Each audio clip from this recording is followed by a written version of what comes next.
நமக்கு கலியுகம். இந்த கலியுகத்துல இன்னும் நெறைய பிரமாதங்கள், இன்னும் நெறைய பயங்கரமான விஷயங்கள் நடக்கும்போது, குருவை நம்ப ரொம்ப ஸ்ட்ராங்கா பிடிச்சிட்டோம். அவர பின்னோக்கி நம்ப போனோம். அவரோட வார்த்தைகள், அவரோட சொற்கள் எல்லாரையும் நம்ம கடைப்பிடித்தோம் அப்படின்னா, நமக்கு வரக்கூடிய உபாதைகள் பல மடங்கு குறையும். இதுதான் சத்தியம்.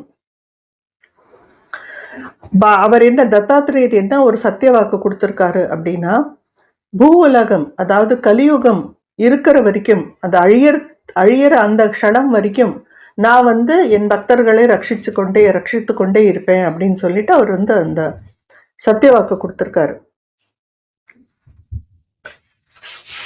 தத்தாத்திரேயரை வணங்கிண்டே வர்றவர்கள் அவர் செய்யக்கூடிய இந்த மகத்தான சேவை, பக்தர்களுக்காக அவங்கள காப்பாற்றணும்னு நினைக்கக்கூடிய அந்த மகத்தான ஒரு காரியத்தை அவருக்கே திருப்பி சமர்ப்பணம் பண்றதுக்கு தேர்ந்தெடுத்த நாள் தான் குரு பூர்ணிமா. இந்த குரு பூர்ணிமா அன்னைக்கு தத்தருக்கு மிக சிறப்பான பூஜைகளும் அவருக்கு நன்றி சொல்றதுக்கான ஒரு வழிபாடு எல்லாமே நடக்கும். அதுதான் இந்த குரு